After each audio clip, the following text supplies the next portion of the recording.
Rashad, why you didn't hit me up? Rashad? Hey, Rashad. What's up, Rashad? Thank you, Rashad. Brother, I love you, brother. What's up, Rashad? What it do, boy? Hey, Rashad. Welcome back to the channel. My name is Rashad Milligan. If you are new to the channel, this is the road to 10K subs. Today we have a very, very special guest in the building. As you see from the title, we have an Atlanta activist in the building. She is also a community member at the place where Officer Gerald Walker was policing at a point in time. She has firsthand experience with Mr. Gerald Walker. And Gerald Walker, if you're wondering who that is, he is the officer who was off duty working security at 5 Paces Inn, the bar in Buckhead, where Linton Blackwell's life ended after Gerald Walker hit him 17 times in the back. With that being said, we would like to welcome to the stage Miss Kimberly Brooks. Kimberly, how you doing today? Hey! Right, I finally got everything together to get on, right? Yeah, no, it's all good. Hello, everyone. Good. Coming from Atlanta, the best place in the city, in the world to live, if you did not know. So I'm always welcoming the people here, of course. Just trying to change, being the change that we want to see, right? Bringing awareness to the issues of the things that we have and having uncomfortable conversations. So this is where we are. Yes, well, I appreciate everyone.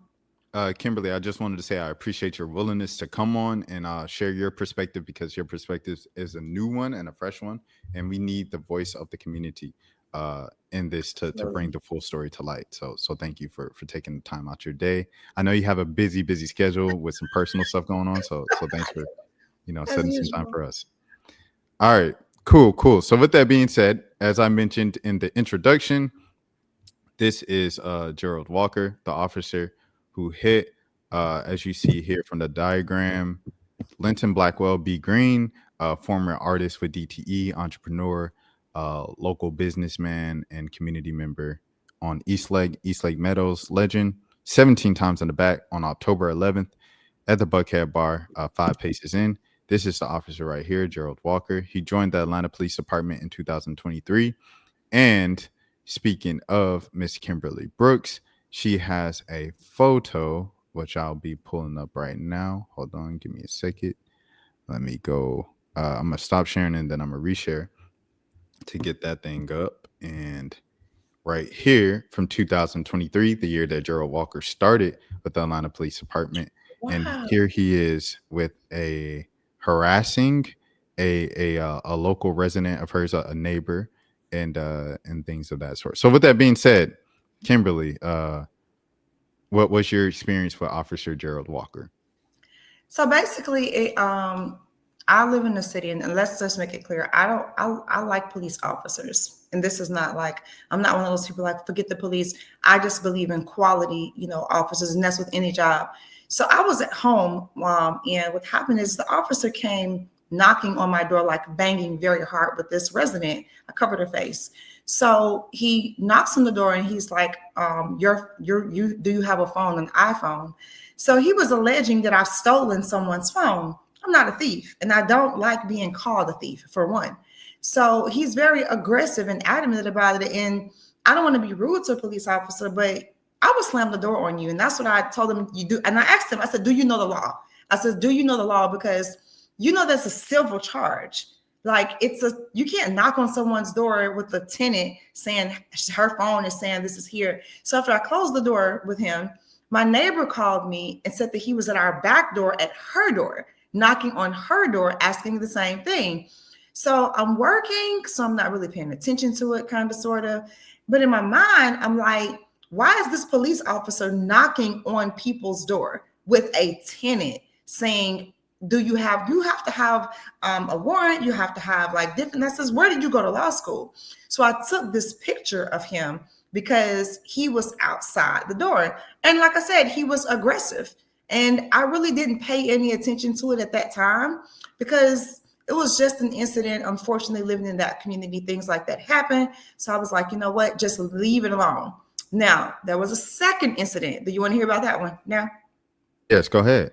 Okay, so I'm always bothering kids in my community because I love them.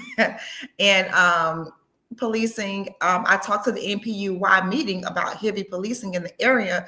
because it's still a community. Regardless of what you allege the people in that community do, you still have to police them properly. So when I would see police officers or police cars, I would go and observe to make sure that people in that community understood their rights, because a lot of times I just realized they didn't. So I passed a few of my kids, I'll say for lack of better words, and they were walking in their normal group, and I passed them. So on the way back, after I saw the police scene, it looked pretty secure. I'm not going to interfere with the police investigation. So I was like, turn back around, mind your business.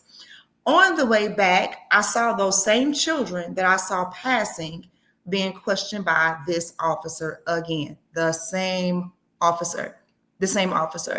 And I stopped and I pulled my truck over. Of course, it's a police officer, so I'm going to approach with respect. So I asked him, I said, how are you doing? And he was like, these kids are carrying guns. They have weapons. That baby's face, the little boy that was sitting there, he was so scared. He was so scared. The mama syndrome kicked in 500,000 times, because you don't scare children. And he was just like standing there doing every single thing the police officer scared to scare. I said, where are the parents? He was like, well, kids are carrying guns around here. They're carrying guns. And I said, you still can't question them without the presence of their parents. So I said, they need to go, and I need your name, where you can have my name and my badge number and everything else. Now, mind you, this is after the incident that I had with him. And when I went home and I looked at the picture, I said, this man looks familiar. And I realized it was the same officer that had knocked on my door earlier. I think we had the NPUY meeting the next day. And I got on the NPU meeting, and just people need to pay attention to 17 times. And I told the police on that call, because the NPU is a City of Atlanta platform base that's recorded. And I said, this guy is a problem. There's an officer harassing people in this community. And I think they told him that I mentioned him, because on a separate occasion, when I went out into the community, he was like, I know your name. Your name is Kimberly Brooks. I know who you are. And it's like, did you scan my tags? Like, how did you know my name? How did I? And it bothered me, but at this point, I didn't even pay attention to it. So fast forward, scrolling up TikTok, I see one of the people that I know in the community, and he was like, yes, my cousin was shot X amount of times. And I heard about the shooting, and I just hear about it. And I saw the police officer's face. And, we are women, we do investigations, we got to go back and do a collage cut and put the face next to it. And I was like, is this the same officer? And I was like, I'm cutting and doing my little investigative thing. And I said, this better not be the same officer. This better not be the exact same officer. I didn't even know he had just started the force. So I reached out on TikTok, and I was like, I complained against this officer. If people in the community are saying they complained and it's privileged information and you can't disclose them, tell them I complained myself. I know I did. So, to know that somebody is on the force that has a history like this, I tell people all the time I play the devil's advocate, and that's even when I'm on the unfavorable side, because it doesn't matter what you want. What matters most is what should be done, what can be done, and what we have to do. So the reality of it is maybe we don't want to accept or believe that we have a police force capable of doing these things, but failing to acknowledge those things only allows it to become more catastrophic and overwhelming and unable to control. So while we all want to agree and love police, which we should, because we need law and order, we cannot continue to deny that there's an issue with the Atlanta Police Department. And the reason, Rashad, there were some people that reached out to me. The reason I chose you is because you said that some people that were personally involved reached out, because I did have a reporter that reached out to me. And I'm not here to report just an officer. At City Council, I watched the meetings. There's another mother whose child has been shot. and we're not doing investigations. I was also a protester for the Rayshard Brooks shooting of the police officer. This is a pattern of behavior, and there needs to be a higher level of accountability at the sheriff's office, at the Atlanta Police Department office, and our district attorney, because you're quick to put City of Atlanta on the news and accuse us of gangs and all of these other allegations. But when it's time for you to have accountability for yourself in your department, we're not seeing that. So last, and in closure, when people see a police officer and a Black person and they don't, listen to the instructions of the officer, some people fear for their lives. That's why. Some people are scared. That's why. So if you have to choose between dying on that day or trying to run away, survival, Sigmund Freud, John Piaget, Charles Darwin, 101, you live first. And if that means run, if that means resist, that's what you do, because that's humane to do. It's not you're disobeying the officer. We saw Tyree Nichols. They beat him. Police officers did. So when you know that if your death will not be, you could die. I charge my son with one thing: come home. We will deal with the rest when you get home. So if complying will get you home, comply. However, you're going to leave that other part silent. So I just want us to be in a place where I grew up with officer friendly, we didn't like the police officers all the time, but yes, we want, yes. We grew up with them. And I don't like what I'm seeing from my city. That's why I protested right there before they barricaded. I have pictures in front of that Wendy's. And we were the first protesters out there, actually. Yep. And that was literally on the corner of Pryor. They're changing the name now. And University, I lived 2 blocks from there. And it was devastating. And today, Keisha Lance Bottoms was the mayor at that time. And that's why I voted for, let's make this clear. I voted for Fonnie Willis for the district attorney. I voted for Keisha Lance Bottoms. I did. But I think when COVID hit and Black Lives Matter hit, there's a theory, fight or flight. When you have a leader, a person can act like a leader and appear to be a leader, but when the time comes for them to be a leader, that's when you find out if they are or not. And that's when we needed Keisha Lance Bottom to step to the forefront, to be a lead, without someone guiding you, without someone helping you. And she folded. She came with the City of Atlanta's power and authority. She tore down an infrastructure. She gated it up with her authority and her power. And it was a show of force. I think her and Felicia Moore, which was the city council manager at the time, said that she spoke with her, and Felicia Moore said, keep my name out of your mouth.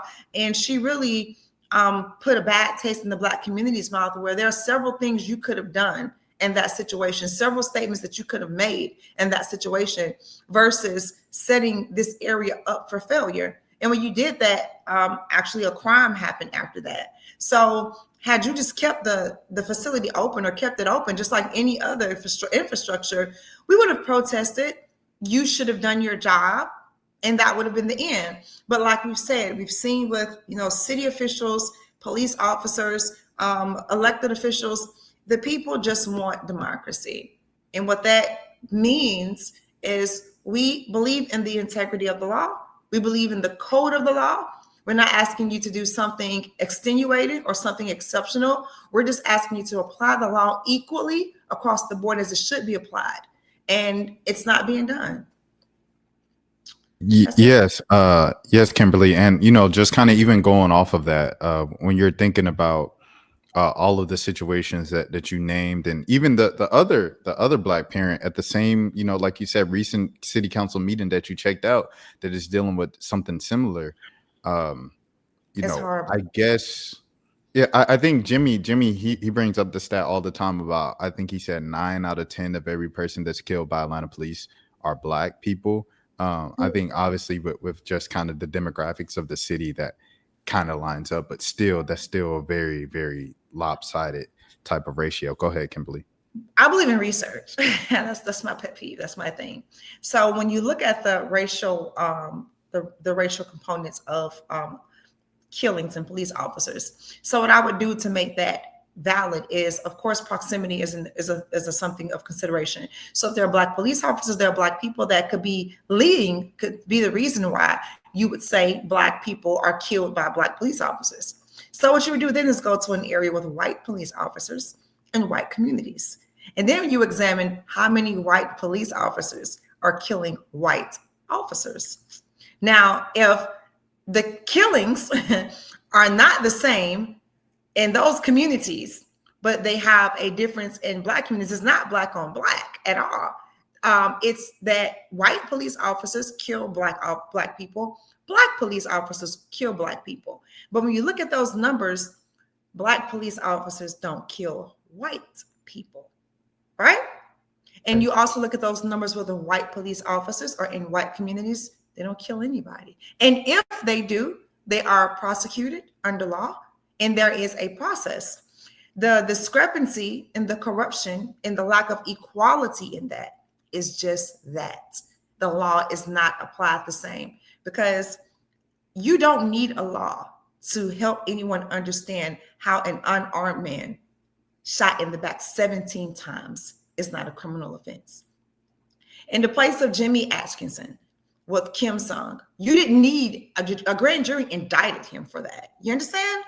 It was a district attorney that's Black that said he was under federal, I guess, whatever jurisdiction also. So they decided to relieve them. So you're dealing with people in the Black community that are not privy to the same level of justice when their loved ones die. And what it creates is it creates a level of hate normally, because that was his last child. I have another child, Vincent Pruitt. That was his only son in Cobb County, his only son. You can't take someone's only son from them and that was illegally or done wrong, and you didn't have an investigation from it, and say, we're investigating or anything. That person, they have a right to expect justice. So when they don't get justice, it becomes clear. It's not our belief. It's not what we think. It's not what we feel. It's not what we hope. It's not something we created. This is what we see. If a police officer unalives your loved one, you just may just have an unalived loved one, and that just may be the end. And the biggest issue is the race of our leadership. They're all Black. Our city council's Black. District attorney's Black. Sheriff's Black. Fulton County's Black. So how can I blame another race of a man or a woman on these crimes when everybody in charge to hold them accountable is the same color as me? And that's where the conversation becomes uncomfortable, because all skin folks just ain't kin folks. It's not that we don't want to, we want to start chaos. We need justice. And whatever justice looks like, as my favorite Dr. Martin Luther King said, people misconstrue that. He said, injustice anywhere is a threat to justice everywhere. And what people misconstrue about that is they always think about Black people. No, he said injustice anywhere, meaning any type, any form, against any person, against any color, nationality. It threatens justice the next time. And the second quote that I love is, in the end, it's not the words of my enemies that I remember, but the silence of my friends. Because when you're going through these things and you're suffering and your loved one has passed, the people that abandon you, the people that are not there, you have all of these Black organizations and all of these people, but when your child is lost, nobody cares about what your enemy says. It's the people that say, hey, I'm here. It's the people that were like, I'm going to stand for you. And they're not there. And you're alone. And I think that's the most saddening part for the people that are alive and surviving. And that's why I'm here, Rashad, because don't play with me and mine in my community. Don't do that. I pray to a God. I do. And my prayers ain't those same prayers that everybody else pray. I said my Bible character is Esther. Take them all. And if the Lord say fit, because I don't fight an enemy of Black, white, Jew, Gentile, or a nationality or creed. I fight evil. When you are evil, there is no remedy for that. And people need to stop associating a race or political affiliation or a gender with evil. Evil can take any form it wants. So when you identify your enemy, you judge them by their works, not by their looks. So that's my approach to any situation. You can say whatever you want to say, but when I check your works, they need to be aligned with the words that are coming out of your mouth. And if they are not, I am not the person to pacify or sugarcoat anything. Right. No, 100%. And I think that that's another important, like one of the more important parts about highlighting stories like this, because, people from the outside, they will just look at, okay, Atlanta has the most Black billionaires. Atlanta has the most Black. I'd assume in America, I haven't looked up the statistics, but I'd assume they have the most Black billionaires. And then you look at the leadership, the mayor's Black, like you just ran down the list. So they're like, oh, Atlanta's a utopia. It's different in Atlanta. It's not Georgia. It is Georgia now. I knew it was. But it, like you said, and while that partially true, at the same time, situations like this still do happen. And it's kind of an alarming rate. I think one is just too much, but when there's multiple cases of this that happens every year, is something that has to be looked into. I want to ask you, as I'm gonna bring up this video of Linton Blackwell at a community give back. Don't make me cry. Yes, yeah, I'm so sorry. I'm just pulling it up because it is December 6th, and this is a time where a lot of people like Linton Blackwell, someone like a big bank and everything, all those other guys at DTE. These are just some of the things that they do around this time of year.